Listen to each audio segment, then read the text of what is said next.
destroyer of worlds. The ancient writing of the Mahabharata describes what many experts theorize could have been some kind of nuclear attack on a prehistoric people. It speaks of ancient flying machines that had the power to hurl projectiles at the earth called vimanas. Historical documents show that the information given on the vimana was actually quite mechanical and technical, and were said to be able to move in any direction and capable of traveling across air, ground, sea, and even through space. With the help of the machines, human beings could fly in the air and could transport heavenly beings down to the earth. Its travel was charted using words that our modern science can liken to our current measurement of light years. It was capable of bringing swift destruction. Now I am become death. Dr. J. Robert Oppenheimer himself is rumored to have believed that his atomic bomb was not the first the world had seen. One such example is the mysterious necklace found in King Tut's tomb.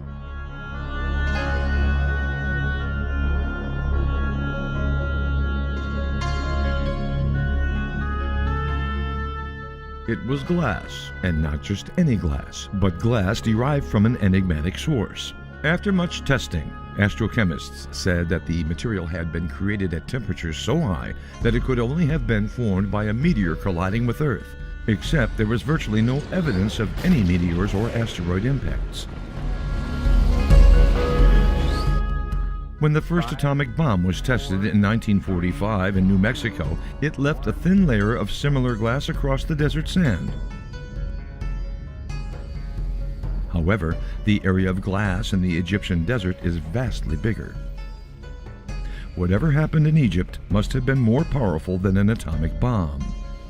And the stone in Tut's necklace is a souvenir of that explosion. This type of glass is found throughout various deserts in the world and are known as seas of glass. A meteor seems the most feasible explanation until one considers the lack of impact evidence on these places of the Earth.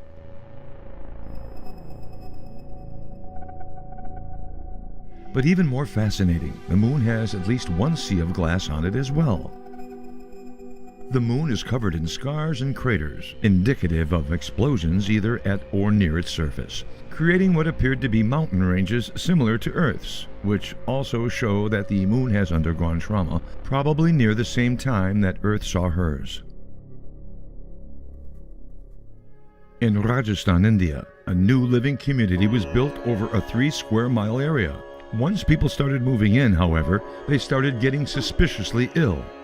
The area was evacuated and the government restricted access to the vicinity.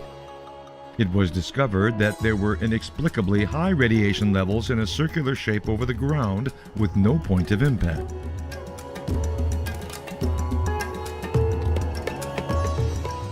This pattern is characteristic of a fair burst nuclear discharge.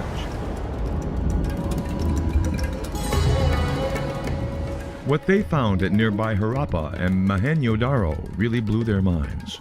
Under the earth was evidence of what appeared to be a nuclear blast dating back between 8,000 and 12,000 years.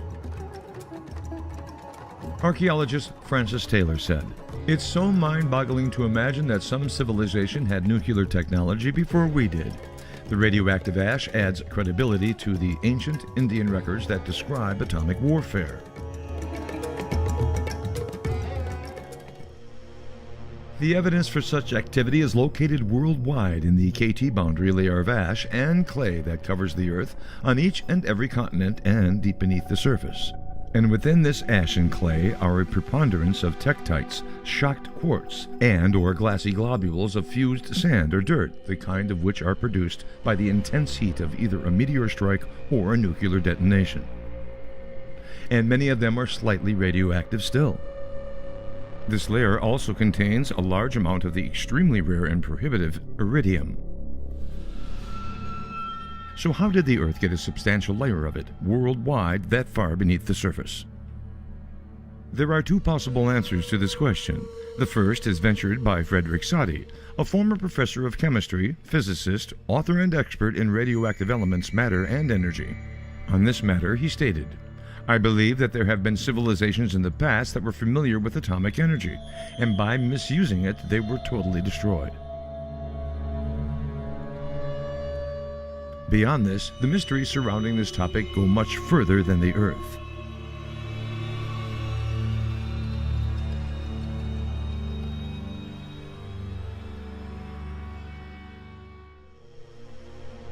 Roche limit is the distance within which a celestial body held together by its own gravity will disintegrate due to a second celestial body's tidal forces exceeding the first body's gravitational self-attraction.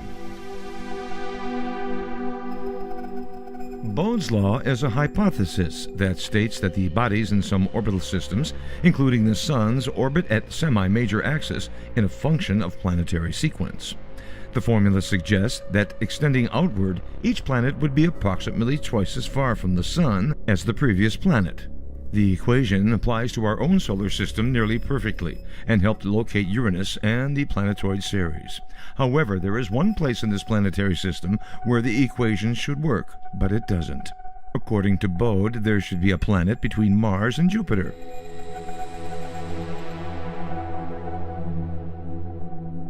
Instead, what we find is an asteroid debris field dubbed the asteroid belt.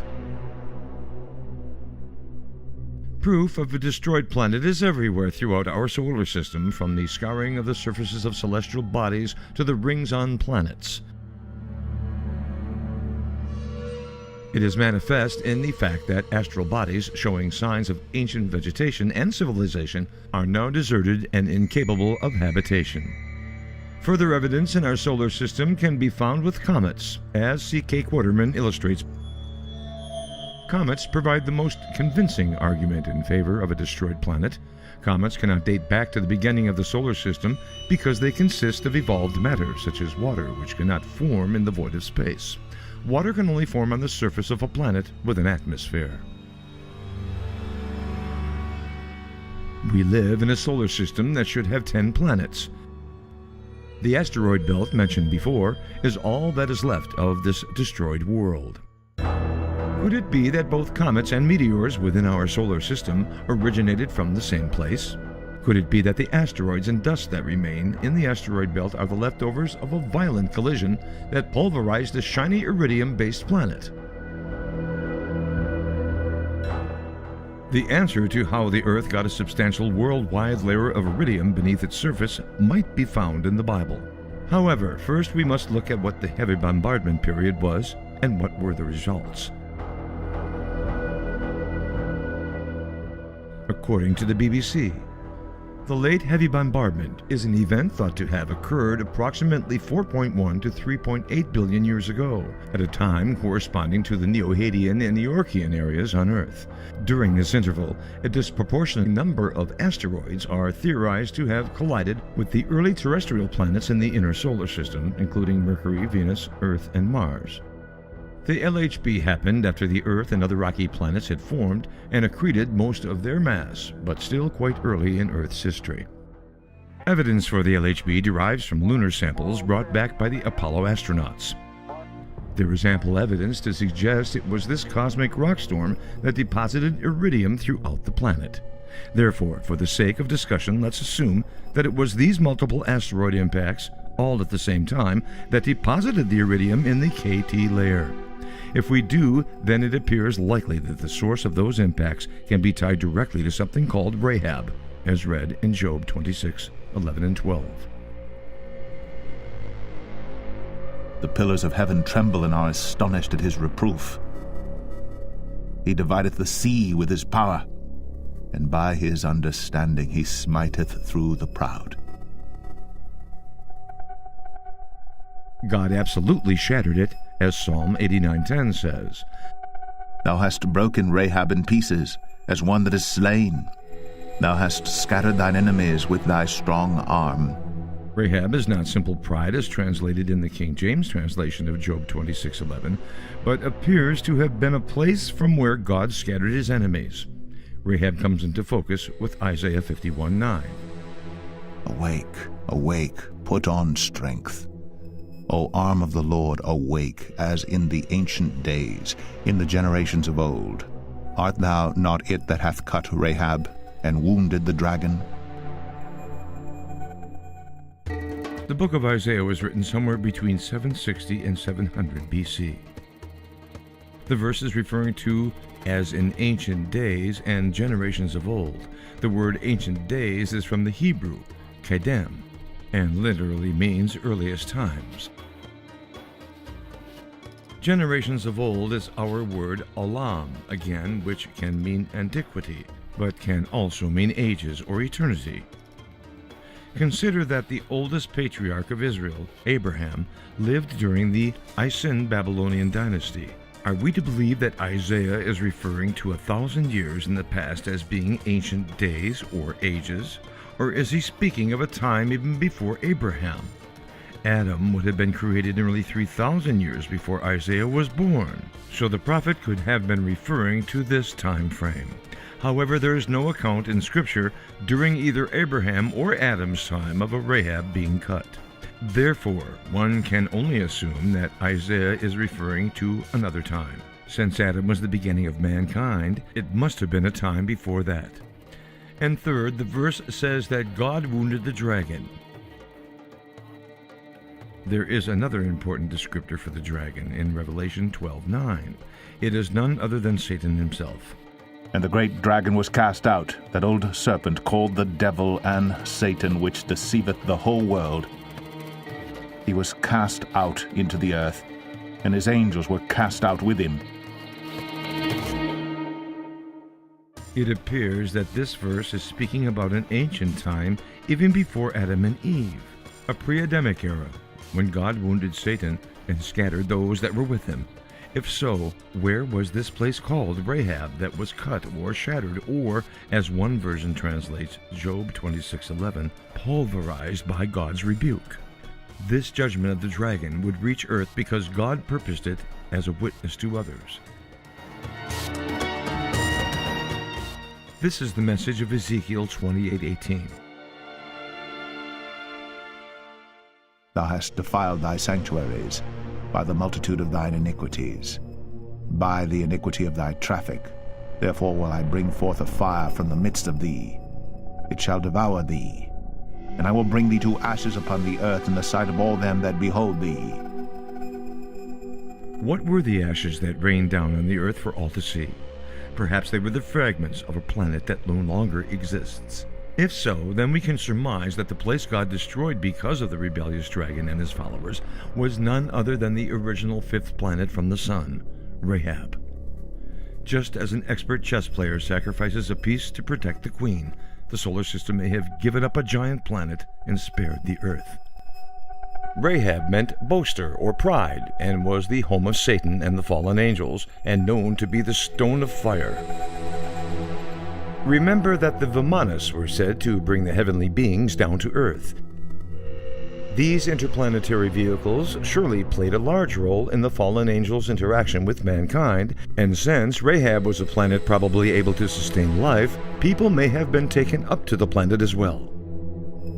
Prior to Rahab's destruction, the angels who had left their first estate also used stargates to get off the planet and make their home in other parts of the solar system.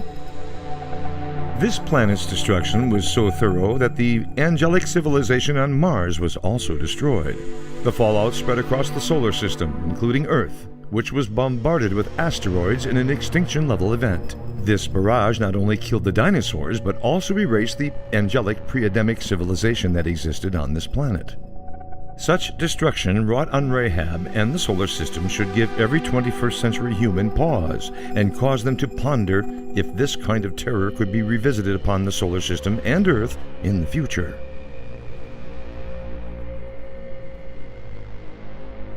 The answer to that question would be a sorrowful yes.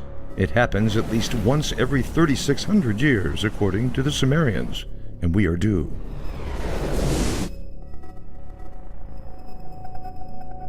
And this shall be the plague wherewith the Lord will smite all the people that have fought against Jerusalem. Their flesh shall consume away while they stand upon their feet, and their eyes shall consume away in their holes, and their tongue shall consume away in their mouth. And it shall come to pass in that day, that a great tumult from the Lord shall be among them, and they shall lay hold every one on the hand of his neighbor,